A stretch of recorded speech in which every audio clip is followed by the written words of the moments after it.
आनंद बोधाय शिष्य संतापहारिणि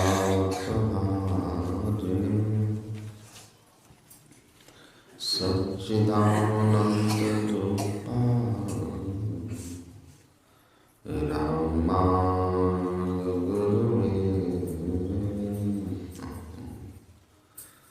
धन्य धन्य सद्गुरु सिखबु महिमा कही न जाय। जो कुछ कहूँ तुम्हारी कृपा मुक्त कछु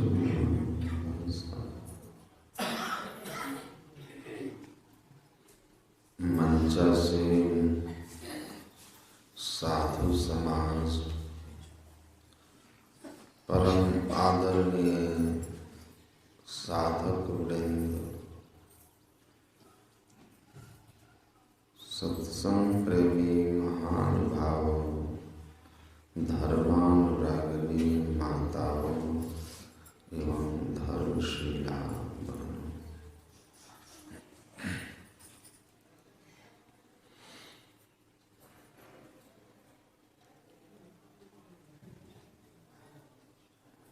हम लोग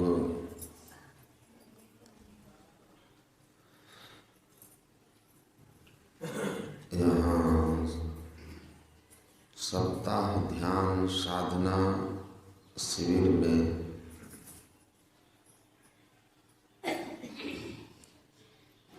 सम्मिलित होकर अपने जीवन को सुखमय और कल्याणमय बनाने के लिए प्रयत्नशील है। और कल प्रातः काल से लेकर अभी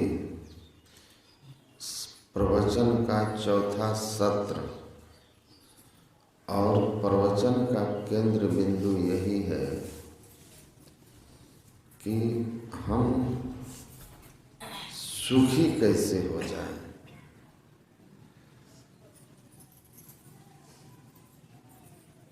तो प्रश्न है कि हम दुखी क्यों हैं। हम सुखी कैसे हों, तो सीधा मतलब है कि हम दुखी हैं। तो हम दुखी क्यों हैं। महावीर स्वामी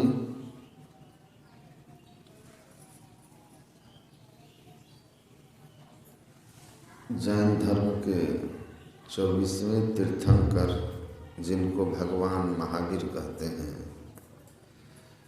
उन्होंने कहा कारणम परिजानीयातीव चिट्ट।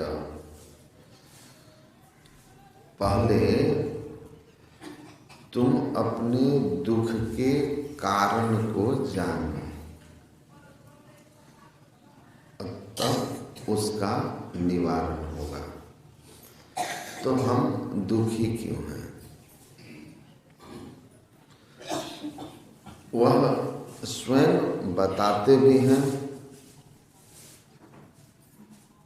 अज्ञस्य दुःखमयम् ज्ञस्य आनंदमयम् जगत। कहते हैं कि जो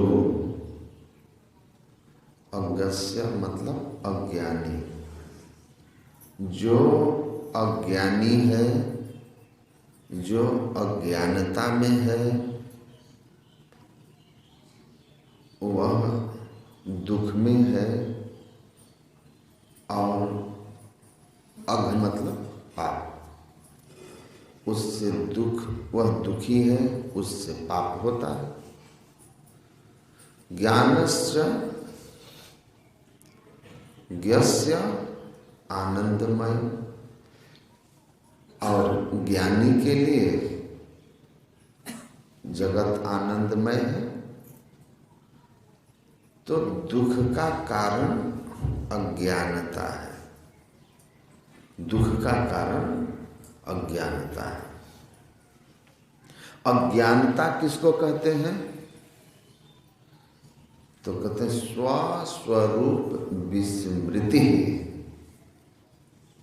अपने स्वरूप को भूल जाना अज्ञानता है। हमारा स्वरूप क्या है? ईश्वर अंश, जीव, अविनाशी, चेतन, अमल, सहज, सुख, रसी। हमारा यही स्वरूप है ना। हम जीव हैं।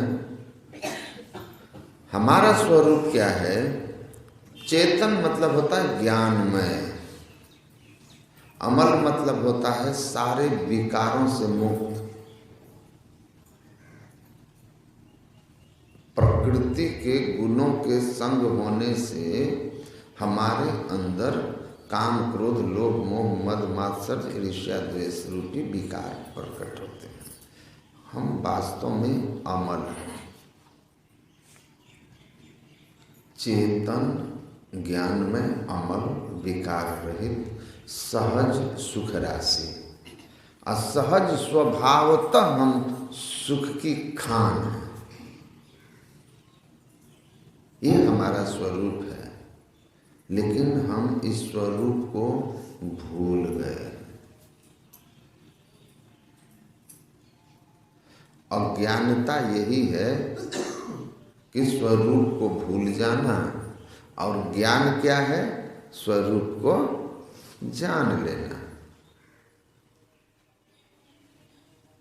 अपने स्वरूप को जान लेंगे, परमात्मा स्वरूप आपसे छिपा हुआ नहीं रहेगा, क्योंकि अपना भी यही जानू, तुम्हारा भी यही मानू।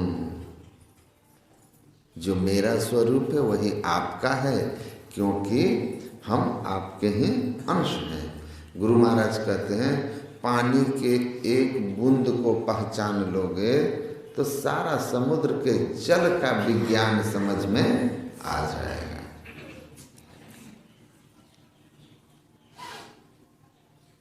तो हम स्वरूप बोध को जाने। तो हम अज्ञानता में हैं, हम स्वरूप को भूल गए हैं। तो अब सवाल होगा कि स्वरूप को भूल क्यों गए हैं? तो तुलसीदास जी महाराज कहते हैं, सो माया बस भयउ गोसाई। माया के बस में होकर हम अपने को भूल गए हैं।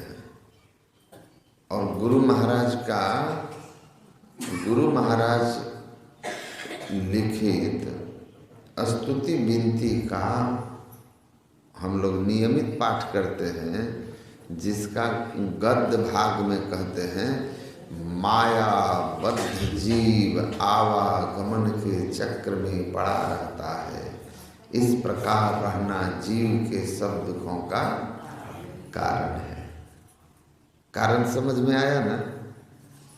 यही कारण है ना कि माया के बंधन में है और इसलिए आवागमन में है, और यही सबसे बड़ा दुख है। स्वरूप च्युत हो गए हैं, तो माया के बंधन के कारण स्वरूप को हम भूल गए। तो माया के संबंध में गुरु महाराज जी कहते हैं कि यह माया त्रय आवरण वाली है ना? कितने आवरण की है? 3 आवरण। कौन कौन सा?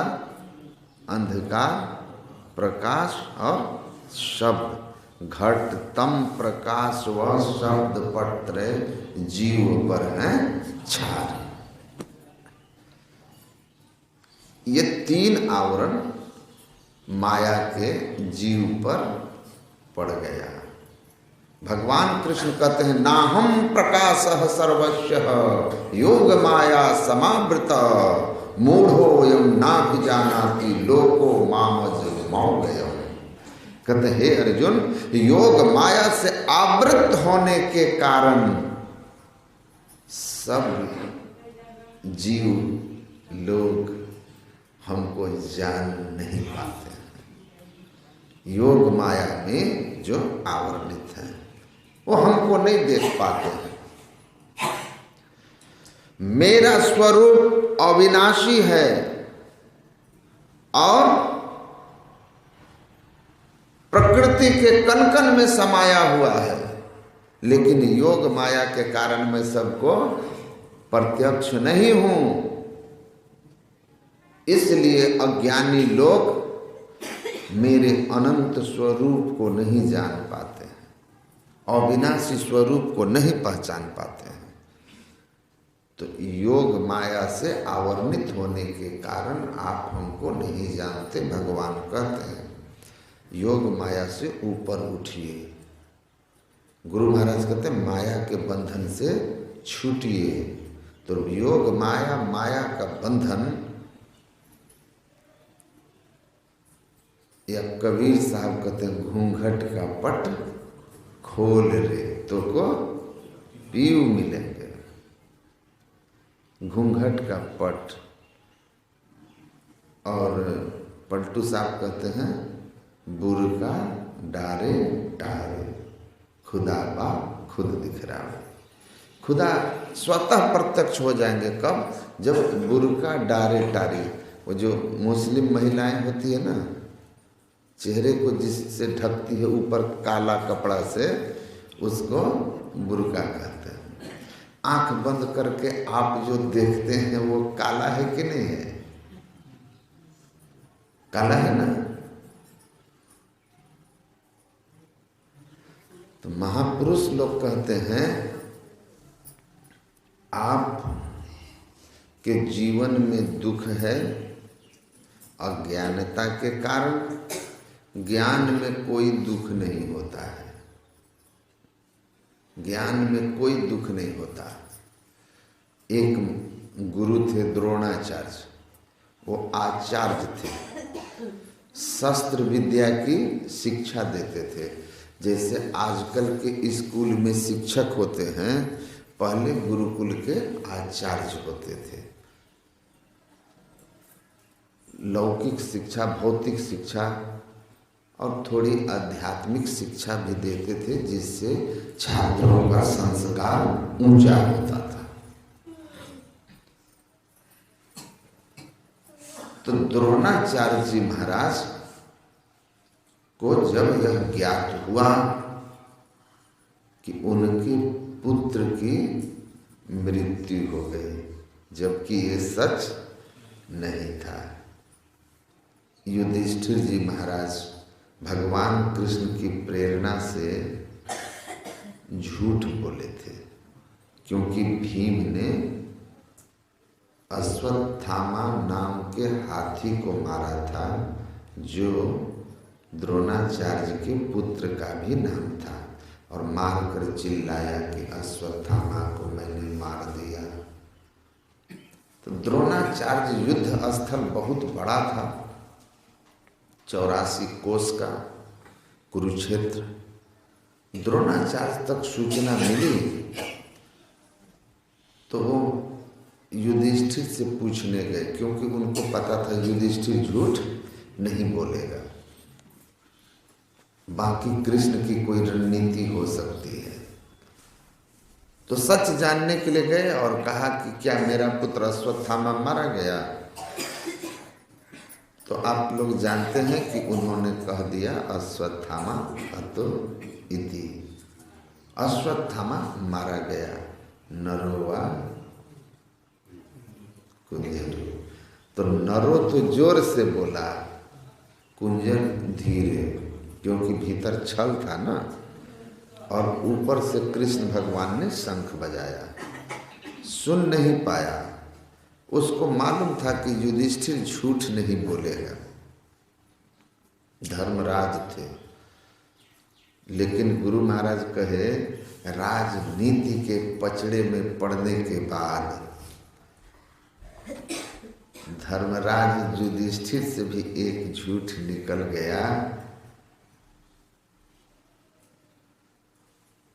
और उस झूठ से बचने के लिए उन्होंने एक से एक यज्ञ किया, अश्वमेध यज्ञ, राजसूय यज्ञ, सारे तीर्थ किए, लेकिन उस पाप को कटा नहीं पाया बाहर के किसी साधन से, जिसके कारण 2 मुहूर्त का मिथ्या नरक भी देखना पड़ा। तो देखिए हुआ क्या कि जाकर पुत्र मृत्यु की समाचार ने इतना शोकित किया, मोहित किया, इतना भीतर दर्द दिया कि टूट गया बेचारा। अस्त्र शस्त्र थामने की शक्ति नहीं रही, शरीर कांपने लगा, जमीन पर बैठ गए और मारे गए। मुंह था पुत्र का। और वही एक और गुरु हुए, वे लौकिक शिक्षा के साथ साथ अध्यात्म के श्रेष्ठ गुरु थे, गुरु गोविंद सिंह जी महाराज, सिख पंथ के 10वें गुरु। आंखों के सामने सरहिंद की लड़ाई में किले पर बैठ करके अपने उन्होंने बड़े पुत्र को शहीद होते हुए देखा। जोगावर सिंह पुत्र युद्ध करते हुए मुगलों की सेना से शहीद हुआ।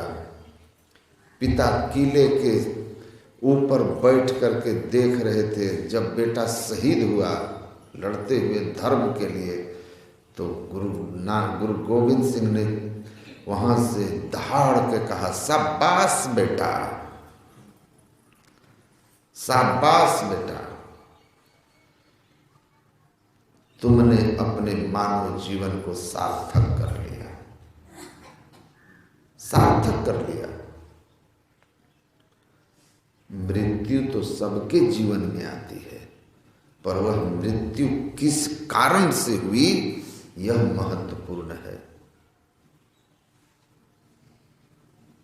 बिछावन पर सड़ के मरे, किसी का लूटते समय मारे गए,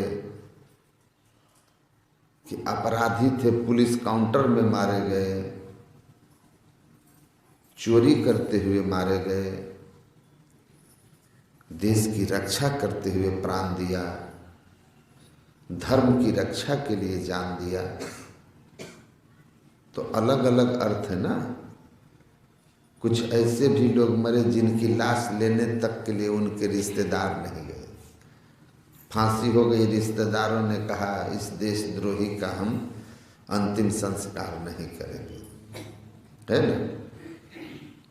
एक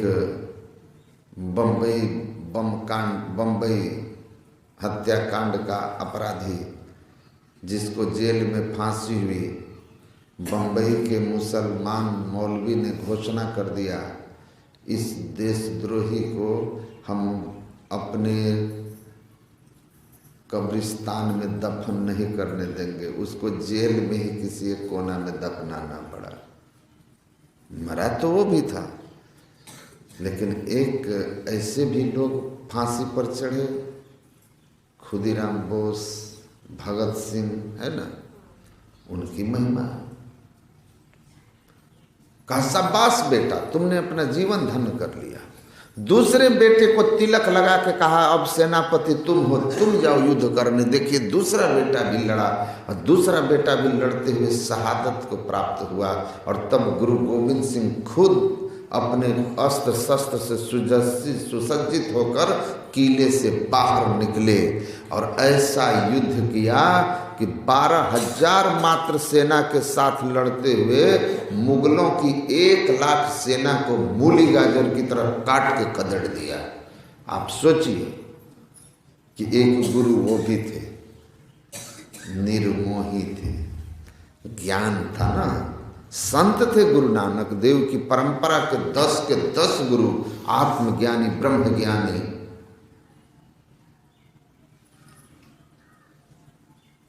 वो शोक से ऊपर थे, मोह से ऊपर थे। उनको पता था आत्मा अमर है, आत्मज्ञान था, आत्मा की पहचान थी, आत्मा को, अमरता को जानते थे। इसीलिए पुत्र की शहादत पर उनको गर्व था कि वह उच्च गति में गया। आपके बेटे को ऊंचा पद मिल जाए, आपको खुशी होगी कि दुख होगा? धर्म रक्षा के लिए युद्ध करता हुआ श्रेष्ठ लोक की ओर पुत्र प्रस्थान करता है। पिता कहते हैं शाबाश, क्योंकि उनको दृष्टि थी जिस दृष्टि से आत्मा की अमरता को साफ साफ देख रहे थे, आत्मा की सर्वव्यापकता को पहचानते थे, ईश्वर में प्रतिष्ठित थे। तो ज्ञानी को दुख था, पुत्र तो उनका मरा आंखों के सामने शहीद हुआ, लेकिन देखिए वो निकलते हैं कितनी ताकत के साथ। और एक ये हैं द्रोणाचार्य जी, झूठी खबर मिलती है पुत्र मृत्यु का, विश्वास हो जाता है, हाथ कांपने लगता है। ये लौकिक गुरु थे, आत्मज्ञान नहीं था। इसीलिए कहा ज्ञान की दशा में बंदा वीर बैरागी का मांस नोचा जा रहा था। मांस नोच रहा है बंदा वीर बैरागी का फर्रुखसियर। बंदा वीर बैरागी मुस्कुरा रहे हैं। फर्रुखसियर ने कहा, अरे शरीर तुम्हारा हम मांस नोच रहे हैं, चिमटा को लाल तप्त करके मांस नोच रहा है। कल तुम्हारा हम मांस नोच रहे हैं और तुम मुस्कुरा रहे हो, तुमको कष्ट नहीं हो रहा? बंदा वीर बैरागी ने मुस्कुराते हुए कहा, कैसा दुख, कैसा संताप। तुम्हें पता नहीं है हमारे देश में कृष्ण हुए, उनका उपदेश गीता में है और उन्होंने साफ साफ कहा है कि शरीर और आत्मा दो भिन्न तत्व हैं। शरीर को क्षेत्र कहते हैं और इस शरीर में रहने वाले ज्ञान में तत्व को क्षेत्रज्ञ कहते हैं। और जो क्षेत्र और क्षेत्रज्ञ को अलग अलग करके पहचान लेता है, जैसे सीख से मूझ को अलग, मूझ से सीख को बाहर निकाल करके हम देखते हैं, वैसे योगी अपने शरीर से चेतन आत्मा को पृथक करके पहचान लेते हैं। वे ही सच्चे ज्ञानी होते हैं। क्षेत्र क्षेत्र गयोर ज्ञान एतज ज्ञानम मतम मम। तो तुम मुझे नहीं, मेरे मांस शरीर को नोच रहे हो और मैं शरीर से पृथक चेतन आत्मा अविनाशी हूं। उसको तो तुम्हारा अस्त्र शस्त्र छू भी नहीं सकता। नैनम छिदंति शस्त्राणि नैनम दहति पावकः न चैनम क्लेदयन्त आपो नैनम शोषित इमारतः। तुम हमको छू भी नहीं सकते हो। कहाँ? अस्त्र शस्त्र हमको स्पर्श नहीं कर सकता, मैं इन सब से मुक्त हूँ। और सुनो, मैं अपने गुरु गोविंद सिंह जी की कृपा से अपनी चेतन आत्मा के स्वरूप को अच्छी तरह से पहचानता हूँ। तो दुख हुआ उनको, आपको हमको एक कांटा चुभ जाए ना तो कहिएगा आ, करते हैं कि नहीं? और उसको चिमटा को लाल तप्त करके मांस नोचता था और वो मुस्कुराते थे, है ना? अभी आपका जिंदा ऑपरेशन किया जाए, किसी आदमी का पेट चीरा जाए, हर्निया हो, अपेंडिक्स हो, पथरी हो, अब उसको बिना नशा के, बिना इंजेक्शन के पेट डॉक्टर चीर पाएगा? डॉक्टर हंगामा मचा देगा, उछल कूद चिल्लाना क्या क्या करेगा, करेगा कि नहीं? सदगुरु महाराज के लिए भी आप लोगों ने सुना होगा कि सदगुरु महाराज का हर्निया का ऑपरेशन हुआ तो गुरु महाराज ने क्या कहा डॉक्टर को? जब नशा दे रहा था बेहोशी का, तो गुरु महाराज जी ने कहा, मैंने जीवन में कभी भी नशा का सेवन नहीं किया, अब अंत में आप मुझे नशा न दें। कहा कि महाराज बहुत दर्द होगा, ऑपरेशन करेंगे, चीरेंगे शरीर के हिस्से को। गुरु महाराज ने कहा कि कितनी देर लगेगी? कहा लगभग 45 मिनट। गुरु महाराज ने कहा चिंता मत कीजिए, आप ऑपरेशन कीजिए, मैं किसी तरह की कोई हरकत नहीं करूँगा। और गुरु महाराज ऐसा कह के अपने शरीर से चेतन आत्मा को खींच करके ब्रह्मांड की ओर लेकर चले गए। साधन में पग जाए अति गंभीर हो, या तन की सुधि ना रहे धीर वर वीर सो। सांझ भोर दिन रैन कछु जानत नहीं, अरे हारे में ही बाहर जड़वत रहे माही चेतन से। नानक जीवतिया मरी रहिए, ऐसा जोग कमाइए। शरीर से चेतन आत्मा को समेट लिया, चेतन के विस्तार को समेटे ब्रह्मांड की ओर चले गए। शरीर मुर्दा हो गया। डॉक्टर डर गए कि ऑपरेशन से पहले ही शरीर छोड़ दिए। तब पूज्यपाद लोग बाहर जो खड़े थे आकर डॉक्टर ने कहा कि आपके गुरुजी को तो अभी हमने कुछ किया ही नहीं और लगता है इनका शरीर छूट गया। पूज्यपाद महर्षि संत सेवी जी महाराज ने कहा हमारे गुरुजी महायोगी हैं, आप डरिए मत, ऑपरेशन कीजिए। वो शरीर से बाहर निकल गए, बाहर निकल गए। ऑपरेशन हो गया, सिलाई हो गई। और जैसे ऑपरेशन कंप्लीट हुआ गुरु महाराज की सांसें चलनी शुरू हो गई। शरीर अज्ञश्च दुखौघमयम ज्ञश्च आनंदमयम जगत। वो दुख उनके लिए आनंद में थे ना, समाधि में तो आनंद ही आनंद। शरीर को फाड़ा जा रहा है, उनको कष्ट था। भयाजी हरिरस पी मतवारा, 8 पहर झूमत ही बीते, डारी दियो सब भारा। कैसे ये होता है? तो कहते हैं इंगला पिंगला ऊपर पहुंचे, सुखमन पाट उघारा, भयाजी हरिरस पी मतवारा। बस मूल बात यही है। ज्ञानी और अज्ञानी के बीच की भेद बिंदु यहीं पर है,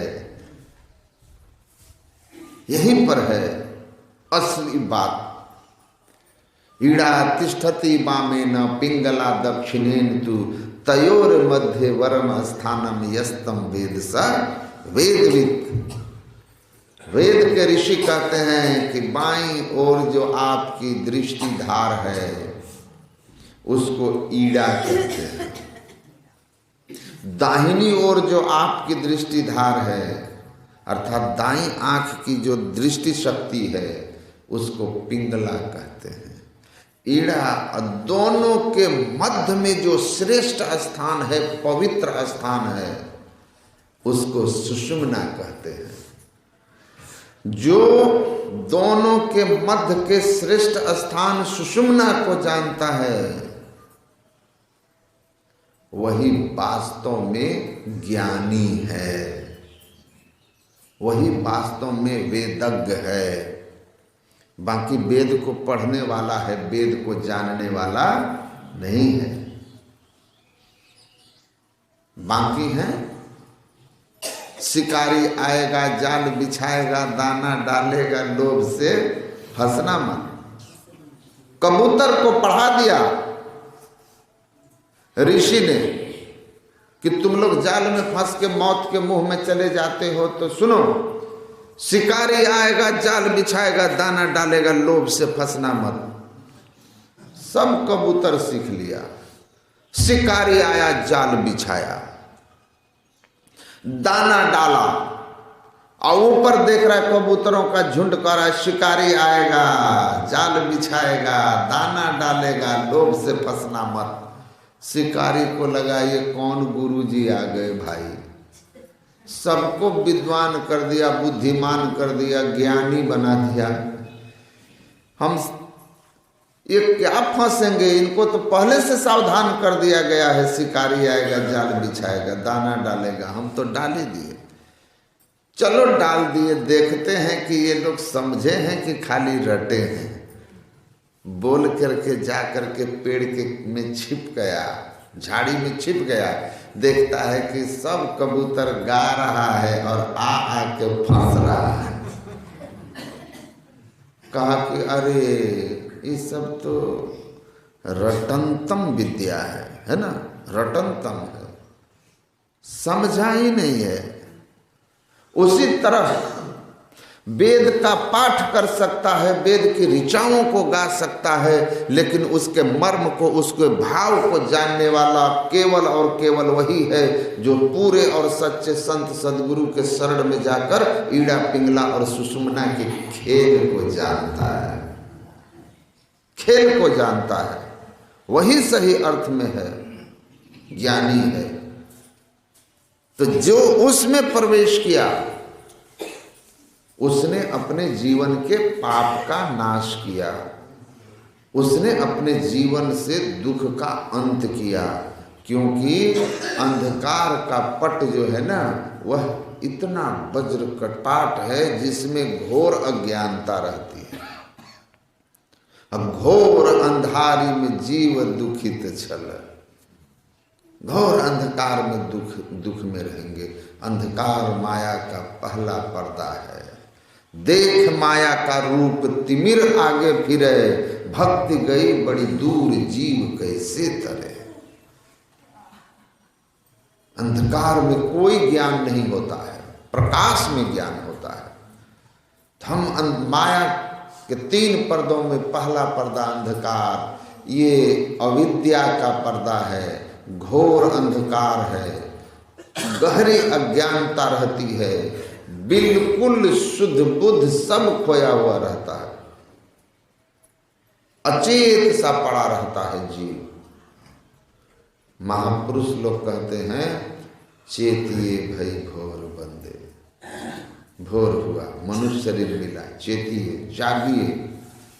जागने के लिए समझाते हैं, साधना कीजिए, चलिए उसकी ओर, जिस ओर चल के आपको ज्ञान होगा, जिस ओर चल के पाप का नाश होगा, जिस ओर चल करके ईश्वर से परिचय होगा, जिस ओर चल करके आवागमन का नाश होगा, और इसी को योग कहते हैं। देखिए परमहंस योगानंद हुए, बहुत प्रचार किया उन्होंने कहा कि योग वास्तव में क्या है। कहते हैं योग चित्तवृत्ति को निरोध करने की साधना है। योग चित्तवृत्ति निरोधः, महर्षि पातंजलि कहा, चित्तवृत्ति को निरोध करने को योग कहते हैं।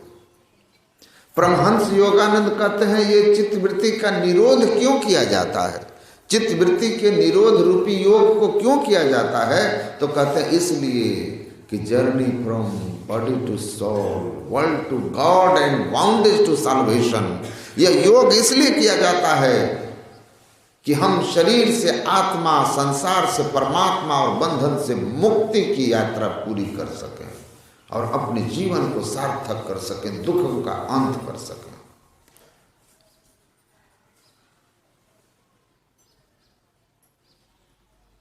तो हम इस योग को जानें और करें। असली योग यही है कि एक दृष्टि करी संसार जाने, जोगी कहिए सोई।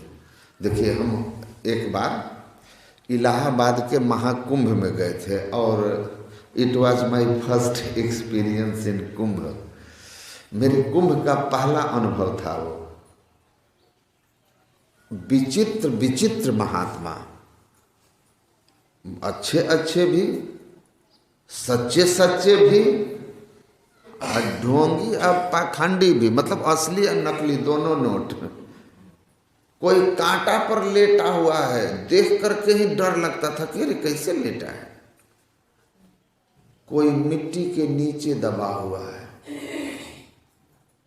मिट्टी के नीचे दबा हुआ है। इससे योग का क्या मतलब है भाई? इससे योग का क्या मतलब है? मिट्टी के नीचे दबे हुए पड़े हुए हैं, पूरा तरह से ढक दिया गया है, लोगों की भीड़ है, पैसा चढ़ रहा है, समेटा जा रहा है। हम वहाँ सेवक से पूछे कि क्या हो रहा है? मिट्टी के नीचे आपके गुरुजी दबे हुए हैं, सुन रहे हैं। तो बोला हाँ, पूरा प्रशासन के सामने वो मिट्टी के नीचे दब गए हैं और ऊपर से पूरी तरह से टाटी होता है ना, उसको दे करके और मिट्टी देकर लीप दिया गया है, कहीं से हवा जाने की जगह नहीं। सारा प्रशासन के सामने हुआ है। लोग सिद्ध पुरुष खूब पैसा चढ़ा। हमने उनसे कहा कि सुनो, इससे कुछ नहीं होता है। ऐसा सब जोगी जो है ना हमारे इलाके में अनगिनत है, मिट्टी के नीचे रहने वाला। ये कितना दिन रहेंगे? कहा 1 सप्ताह। हम बोले हमारे यहाँ 6-6, 7-7, 8-8 महीना नीचे रहने वाले जोगी लोग हैं। कहा कहाँ पर हैं? हम बोले भागलपुर इलाके में आना, बिहार में आना, है ना, जो अपना इलाका है बिहार झारखंड वाला, और उधर आना। योगियों की कोई कमी नहीं है, 8-8 महीना रहते मिट्टी के नीचे। हमको कहता है कि सन्यासी हो के वो भी कुंभ में झूठ बोलते हैं। बिहार में हमारे भक्त लोग नहीं हैं क्या गुरुजी के? कोई ऐसा जोगी नहीं है जो कि 1 दिन मिट्टी में दब के रहे। हम बोले कि अरे वहाँ इतने अधिक हैं कि लोग उसका भाव ही नहीं देते हैं, इसीलिए कोई चर्चा नहीं किया होगा। कहा कि कब चलें? बोलिए तो हमको मिलाइएगा। हम बोले कि अभी नहीं, वो जाड़ा का समय में लगता है ना, इसी समय में कुंभ वहाँ लगता है, जनवरी के महीने में। मैं अभी नहीं, बरसात में आना। अभी जोगी सब के सब मिट्टी के नीचे दबे हुए हैं। जैसे वर्षा होगी सब योगी मिट्टी से बाहर निकलेंगे, तालाब के किनारे बैठ के टर टर टर, मेढक मेढक जोगी मिट्टी के नीचे रहता है ना, पीला पीला निकलता है। हम बोले ये जोगी, अरे मिट्टी के नीचे दबने से क्या हो जाएगा भाई? अब बताओ इसका क्या मतलब है? मिट्टी में परमात्मा घुसे हुए हैं कि मिट्टी के ही माया में परमात्मा जो है नहीं दिख रहे। ये बाहर का संसार माया है, मिट्टी के नीचे मायातीत स्थिति है, मिट्टी के नीचे माया नहीं है। अब बताइए, तो मिट्टी में बंद होने से माया से पार कैसे हो जाएंगे आप? लेकिन हम और आप भी ऐसे हैं, हम सीधा बैठ करके कहेंगे सब ध्यान कीजिए। कोई देखने आता है गांव वाला आप लोगों को? भगवान कहते ध्यान लगाने का तरीका यही है कि सम आसनासीन सम काया यथा सुखम हस्तावुत संगादाय स्वनासाग्र कृतक्षण। कि एक आसन से बैठिए, सीधा होकर के धड़कन मस्तक को सिद्ध कीजिए, आंख बंद कीजिए, बायां हाथ नीचे दाहिना हाथ ऊपर, आंख बंद कीजिए, नासाग्र में अपनी वृत्ति को रख करके साधना का शुभारंभ कीजिए। भगवान कहते हैं इस तरह से साधना करना है, इस तरह से योग करना है। सर्व द्वारा निसंयम्य मनो हृदय निरुद्ध च मूर्धन्याधायात्मन प्राणमास्थितो योग धारणम। और आपके जो खुली हुई 9 द्वार हैं, 2 आंख 2 कान नाक मुंह, इस सब के जो छिद्र हैं, उन सब से जो संसार की ओर आपकी वृत्ति जाती है उन सब को बंद कीजिए। मतलब बाहर इंद्रियों का जो जाने का स्वभाव है उसको रोकिए, मन का जो बाहर का चिंतन करने का स्वभाव है उसको रोकिए। निहारो यारो गुरु मूर्ति की ओर, गुरु मूर्ति सूरति बिच को तबुर होत जोर। और आंख बंद कीजिए, मंत्र जप कीजिए, इष्ट गुरु मूर्ति को अपने अंदर में देखिए। कितना सुंदर समझा रहे हैं। कोई देखने आता है? कोई पत्रकार आता है आपका फोटो लेने? कोई टीवी वाला आता है? नहीं। लेकिन अभी आप चमगादड़ की तरह आदमी में जन्म मिला, चमगादड़ की तरह दोनों टांग ऊपर रस्सी से बांध कर किसी पेड़ से लटक जाइए और प्रचार हो जाएगा कि सिद्ध योगी आया है। उल्टा लटका रहता है तो लोगों की भीड़ होगी। आप भी देखने जाइएगा, है ना? आप भी देखने जाइएगा। एक व्यक्ति थे हमारे गांव के बगल के, 12-14 साल तक बाहर रहने के बाद लौट के आए। बड़ी बड़ी जटा, इतनी बड़ी बड़ी जटा, 12-14 साल की उम्र में भागे थे, 15-16 साल की उम्र में भागे थे, करीब 30 की उम्र में लौटे। बड़ी बड़ी जटाएं, पूरा जटा पैर तक, और चारों तरफ आग जला देते थे। अब बीच में बैठ जाते थे। अब एकदम गर्मी के दिन में, वो जेठ में, चैत जेठ में, अब बताइए। और आग का ताप देह पर लगता था और उस अग्नि से दूर हम लोगों को खड़ा होने में दिक्कत होती थी। उसके चारों तरफ आग जला के वो बीच में बैठता था और देह पर ताप लगता था, उसको सहता था। शरीर काला हो गया था और गांव घर के अगल बगल के लोग, दूर दूर के लोग, ऑफिसर्स लोग उसके दर्शन के लिए आते थे। फल, दूध, मिठाई, पैसा मत कहिए, कितना चढ़ता था। मैं भी देखा, मेरी भी बात हुई। हमने उनसे कहा ये रास्ता आपका सही नहीं है। शरीर तो नाव है, नर्तन भव बारिधि कह मेरो, ये नाव है, इसको तो हमको स्वस्थ रखना है, संयमित रखना है और इस नाव को गुरु की युक्ति से साधन करके संसार से पार करना है। हम तो नावे से भिड़े हुए हैं, नावे से लड़ रहे हैं, इसको जला रहे हैं, तपा रहे हैं। इससे नहीं होगा। मन आवे मन जाए मन ही निहोर रे, मन तारे मन बुड़वे मन ही बटोर रे। कबीर साहब कहते हैं मन का खेल। असली चोर कौन है? शुभ अरु अशुभ कर्म नहीं लागे, जागी धरो गृह चोर। ये मन इस शरीर रूपी घर का चोर है, इंद्रियों का स्वामी है। इंद्रिया नाम मनोनाथो, ये मन इंद्रियों का स्वामी है। आंख को कहता है इधर देखो तो इधर देखता है, आंख को कहता है इधर देखो तो इधर देखती है।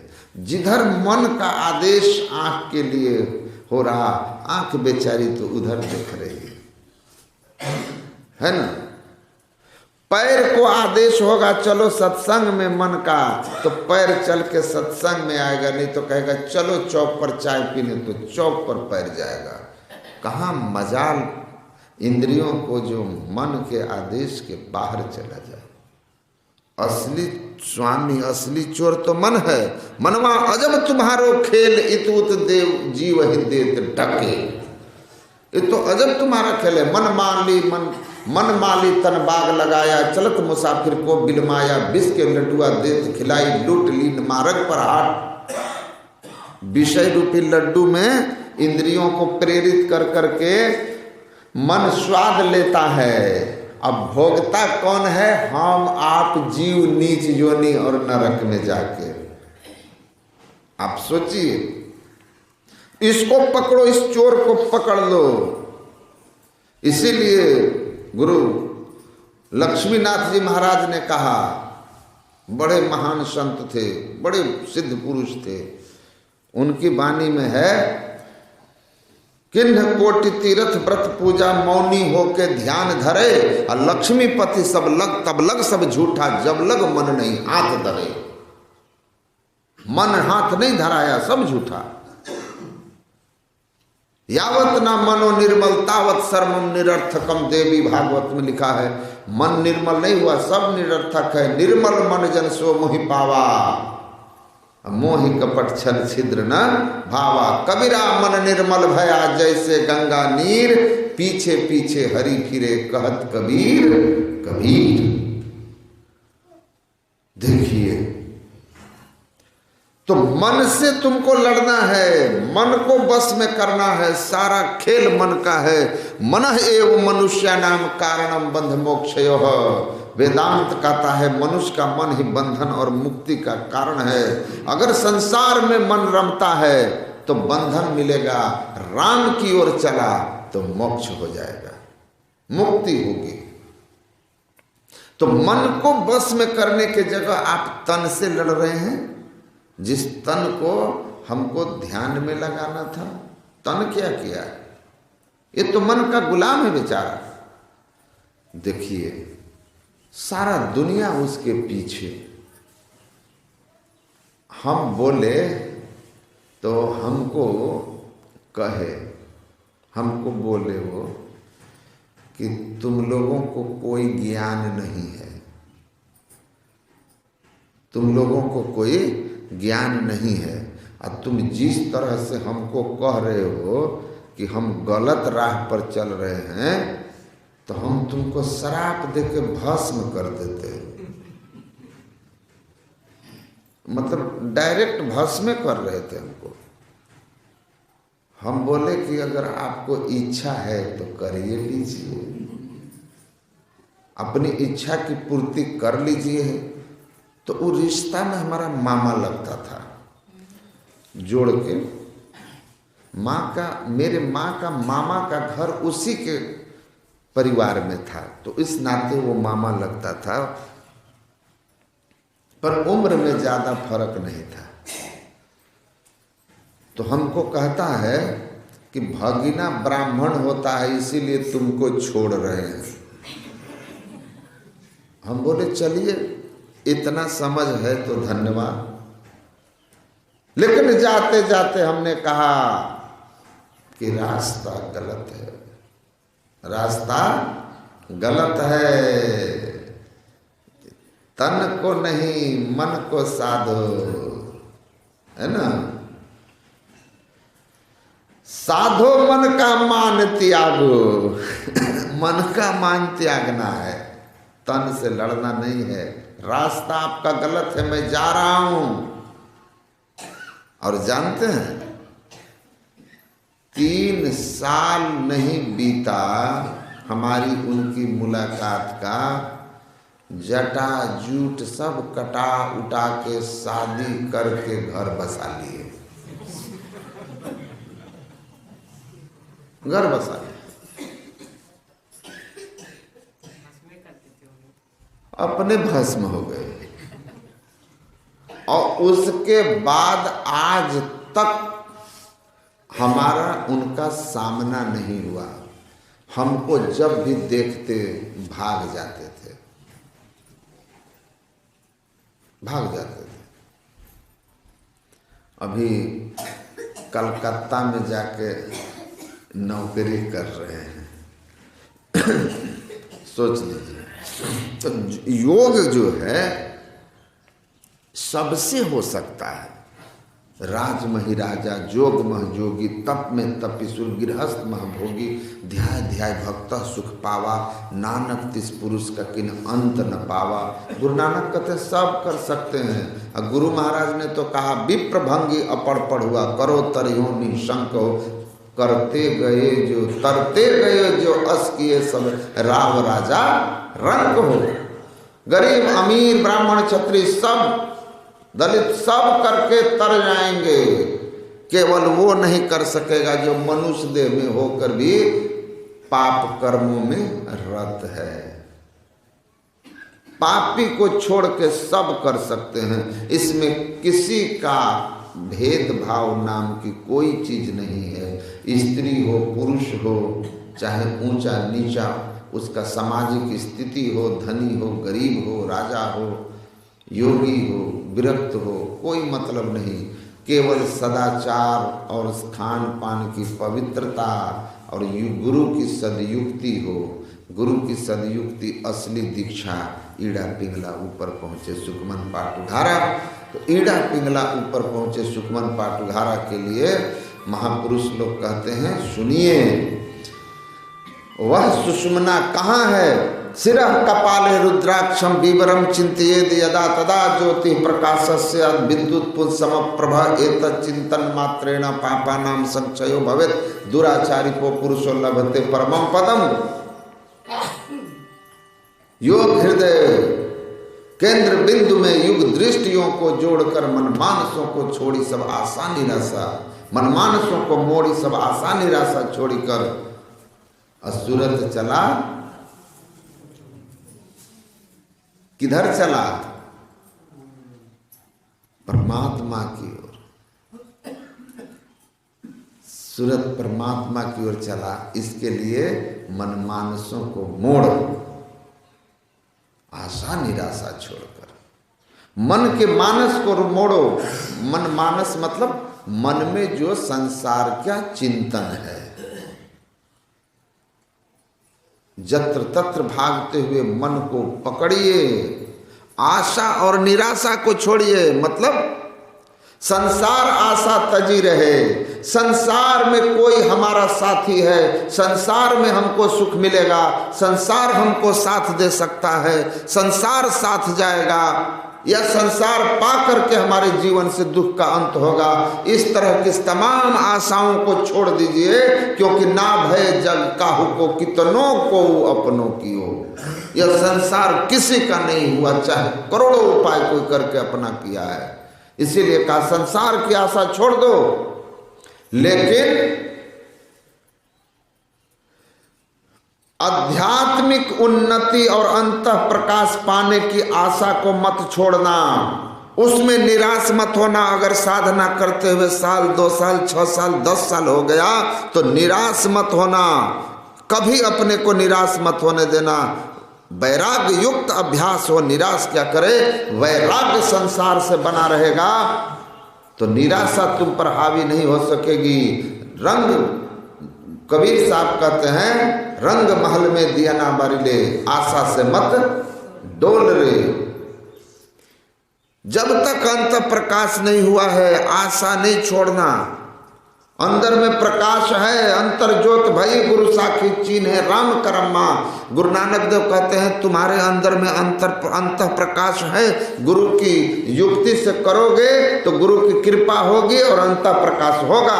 निराश मत होना। अगर नहीं हो रहा है तो अपनी ओर झांक, देखो खुद के अंदर कि कहाँ कमी रह गई है, कहाँ चूक हो रही है। सदाचार के नियमों में कमी है या फिर साधना में आपकी लगन, तत्परता और समय का अभाव है, तो खुद में सुधार कीजिए। तुम्हारे शरीर में है। गुरु ने कहा है कि अंदर में प्रकाश होगा, अंतर में नाद मिलेगा, तो प्रकाश और नाद हुआ। गुरु के ज्ञान की गवाही दे रहा हूं। गुरु नानक कहते भाई आशा मत छोड़ना, संसार की आशा मत करना। जो कुछ मिले सो मिले, दिले बीच हेरना। अंदर में चलो, समेटो अपने आप को, संसार से मुड़ो और मन की मानसों को समेटो। कैसे समेटोगे? समेटने के लिए यहाँ से योग की साधना में कहते हैं गुरु महाराज कि आराम से बैठिए, नैनन मोदी को ध्यान को साधन करो, बैठ दृढ़ हो ये सुखासन। सुखासन से बैठो, आंखें बंद करो, मानस नाम जाप गुरु केरा। गुरु मंत्र का जप कीजिए। कल बताया, शाम में बताया। मानस ध्यान रूप उन्हें केरा, निहारो यारो गुरु मूर्ति की ओर। अब मानस ध्यान कीजिए उनका। मानस ध्यान की सफलता है कि मंत्र जप करते करते इष्ट का रूप अपने आप आ जाए। क्योंकि मंत्र जप का अर्थ ही होता है आवाहन करना, बुलाना। आप जिसको बुला रहे हैं वह प्रकट स्वतः हो जाए तो समझिए मानस जप सिद्ध हो गया, सफल हो गया। लेकिन ये अवस्था तुरंत नहीं आती, इसलिए प्रारंभ में बताया जाता है कि मंत्र जप करके जब आपका मन शांत हो जाए, मन का भागना रुक जाए, तो मंत्र जप करना छोड़ दीजिएगा। एक साथ दो क्रिया कभी मत कीजिएगा। आप में से बहुत लोग भूल करते हैं, रूप को भी देख रहे हैं, अब मंत्र को भी जप रहे हैं। हमको मन को समेटना है, न कि मन को बांटना है। मंत्र जप छोड़ा, रूप का ध्यान शुरू किया, तो कैसे करेंगे? तो भगवान कृष्ण कहते हैं सबसे पहले हमारे सर्वांग का ध्यान करना है। सर्वांग मतलब सारा शरीर, जितना शरीर आपको पसंद हो। एक दूसरी बात कि कई रूप होते हैं, है ना, एक ही व्यक्ति के कई फोटो होते हैं, कई चेहरा। तो गुरु महाराज के भी कई तस्वीरें हैं ना, जो आप देखते हैं, कहीं कुर्सी पर बैठे हुए हैं, कहीं हाथ ऐसे के, कहीं लाठी लिए, कहीं हंसता हुआ, कहीं मसलन पर ऐसे। कोई एक चेहरा जो आपको ज़्यादा मन भाता है, अच्छा लगता है आपको, दूसरे को नहीं, आपको, उस एक रूप का चयन करके सदैव उसी रूप का चिंतन करना चाहिए। तो पहले सर्वांग का, अतः इंद्रिया निंद्रियार्थ मनसा कृत तन्मना बुद्धिया सार्थेन धीर प्रणेनमयी सर्वतः। अपने मन के द्वारा, अपने बुद्धि के द्वारा मन और इंद्रियों की भाग दौड़ को रोक करके क्या करना चाहिए? सब ओर से ख्याल को रोक करके और पहले इष्ट के सर्वांग में, तब भावेन सुस्मितम मुखम, उनके चेहरे पर केंद्रित करना चाहिए। मंत्र जप से जितना सिमटाव होता है, उससे ज़्यादा सिमटाव मन का होता है किसमें? रूप के ध्यान में। तो रूप में पहले एक बड़ा शरीर, तो फिर चेहरा, उससे ज़्यादा सिमट गया। और ये सिमटाव क्यों हम कर रहे हैं? मन को क्यों समेट रहे हैं? क्योंकि किसी भी चीज को जब समेटेंगे तो वह ऊपर की ओर उठता है। अभी हम अंधकार मंडल में हैं, इसके ऊपर प्रकाश मंडल है। हम ऊपर जाना चाहते हैं, इसलिए फैले हुए मन को समेट रहे हैं। तो इष्ट रूप का ध्यान कीजिए, और इष्ट रूप का ध्यान, गुरु रूप का ध्यान की ऐसी महिमा है कि गुरु नानक कहते हैं, गुरु की मूरत हृदय बसावे, जो इच्छे सोई फल पावे। दर्शन उनके उर्मा ही करे बड़ भागी, तिनके तरने की नाव किनारे लागी। इष्ट रूप का दर्शन अपने अंदर में होने लगे और हू बहू चेहरा दिखने लगे। जैसा आंख खोल कर देखते हैं, उसी तरह का चेहरा आंख बंद करके आने लगे। समाधि जैसी आपकी स्थिति हो जाएगी। चित्त एकदम निर्मल हो गया, जल शांत है, गंदगी नीचे बैठ गई, चेहरा स्थिर हूबहू दर्शन दे रहा है। निर्मल मन वाले हो गए। इनका गुरुजाप मानस, ध्यान मानस कीजिए दृढ़ साध कर। इनका प्रथम अभ्यास कर श्रुत शुद्ध करना चाहिए। श्रेष्ठ संस्कार, उत्तम संस्कार, सात्विक संस्कार, सतोगुणी वृत्ति हो गई है। अब आपके लिए दो नैना बिच सन्मुख देख, ये जो कहा, शिरः कपाले रुद्राक्षम विवरण चिंतिये यदा। आंख, सिर का जो कपाल भाग है, उस कपाल भाग के नीचे दोनों आंखों के मध्य में शिव नेत्र है, वहां ज्योति का केंद्र है। वहीं से शरीर में ज्ञान का प्रसार होता है। जागृत अवस्था में जीव का वहीं निवास होता है, वहीं वास होता है। जागृत अवस्था में जीव कहाँ रहता है? नेत्रस्थम जागृतम विद्या, दोनों आंखों के मध्य में होता है, और जीव रहता है दोनों आंखों के मध्य में। तो जब जीव दोनों आंखों के मध्य में रहता है, तो सारा शरीर ज्ञानमय कैसे होता है? क्योंकि जीव तो ज्ञानमय है और शरीर जो है वो जड़ है। तो जड़ अंगूठे पर चींटी चढ़ती है तो हम कैसे जान जाते हैं? हम तो आंख में बैठे हैं, तो पैर वाले को कैसे जान गए? तो वेद व्यास जी महाराज ने वेदांत दर्शन में लिखा कि जीव जागृत अवस्था में योग हृदय में रहता है, शिव नेत्र में रहता है। योग हृदय वृत्त केंद्र बिंदु जिसको कहते हैं, आज्ञा चक्र, शिव नेत्र, सुषुम्ना, दोनों आंखों के मध्य भ्रूर मध्य सच्चिदानंद तेज कूट रूपम तारकम ब्रह्मा। तो सारा शरीर ज्ञान में कैसे होता है? तो वेद व्यास कहते हैं गुणांत आलोकवत, कहते हैं प्रकाश के जो गुण हैं वो जीव में है। प्रकाश में क्या गुण है कि बल्ब वहां जल रहा है अब प्रकाश पूरे कमरे में हो रहा है।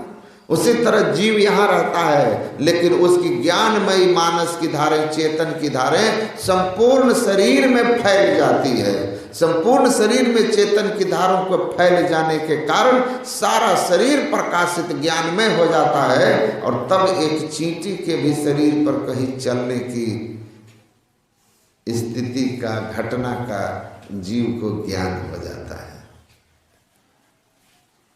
वही सो जाते हैं तो कंठ में आ जाते हैं। कंठ में आने से हम जो है जागृत अवस्था में दोनों आंखों में जब रहते हैं तो हम 14 इंद्रियों में फैले हुए हैं पूरे शरीर में। स्वप्न अवस्था में कंठ में जीव का वासा हो जाता है, नीचे उतर जाता है जीव। तब उसको 10 इंद्रियों से छुटकारा मिलता है। 5 कर्म इंद्रियां, 5 ज्ञान इंद्रियां रह जाती है, केवल 4 सूक्ष्म इंद्रियां जिसको मन बुद्धि चित्त अहंकार कहते हैं। जीव के साथ मन के कंठ में रहने के कारण स्वप्न अवस्था में मनोमय जगत में स्वप्न देखते हैं।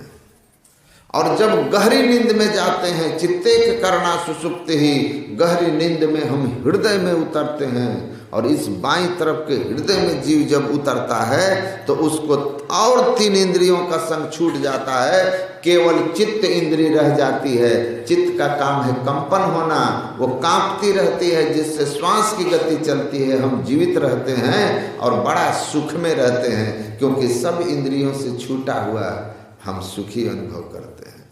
फिर स्वप्न, कंठ में आने पर स्वप्न होता है, और फिर आंख में आ गए तो जाग जाते हैं, 14 इंद्रियां आ गई।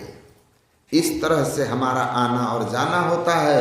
वेद व्यास जी कहते हैं आलोकवत तुम्हारी स्थिति है, अपने को समेटिए। दृष्टि योग में क्या करते हैं? दोनों मानस जप, मानस ध्यान के बाद जब हम सिरह कपाले रुद्राक्षम विभ्रम चिंतिये ददा, सिर के कपाल भाग में शिव नेत्र का जब हम ध्यान करते हैं, चिंतन करते हैं, तो उसमें क्या करते हैं? कहा कि इससे पूर्ण सिमटाव होता है। दोनों आँखों की दृष्टि धारों को एक करना। जोगी जुगति जोग कमावहु, सुषुम्ना घर बैठ आसन सहज ध्यान लगावहु। फल क्या होगा? प्रकटी ज्योति आकार अनुभव शब्द स्वहं गावहु। अंत प्रकाश होगा, अंतर्नाद सुनाई देगा। तो इसके लिए क्या करते हैं? आँख को बंद करके सहज रूप से रूप का ध्यान करने के बाद मन ही मन रूप को भी प्रणाम करके, इष्ट को, गुरु को प्रणाम करके मन ही मन छोड़ देना चाहिए। और तब इस रुद्राक्ष का ध्यान करना चाहिए। रुद्र मने शिव और अक्ष मने नेत्र, शिव नेत्र का, इसी को सुषुम्ना कहते हैं। सहज रूप से ध्यान करना है। आंख बंद, याद रखिएगा, आंख पर जोर मत डालिएगा। कोई दबाव पलक पर नहीं होना चाहिए। सोते समय जैसे सहज पलक गिराए वैसे पलक गिराइएगा, कोई दबाव नहीं, ख्याल पर जोर रहेगा।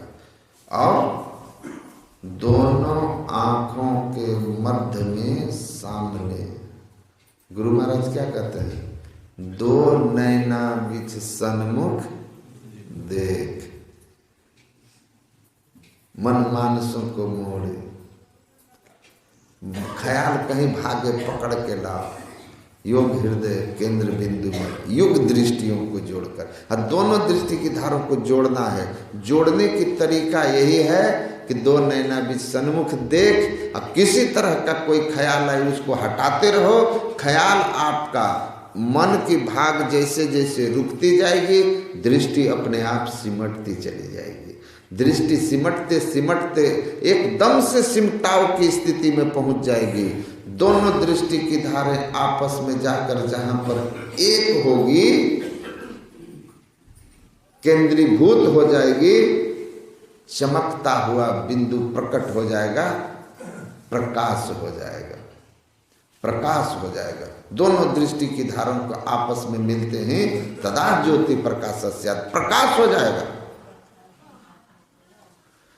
सिमटाव की पूर्णता एक बिंदुता में होगी, जिससे पिंड से ब्रह्मांड की ओर आपकी गति हो जाएगी।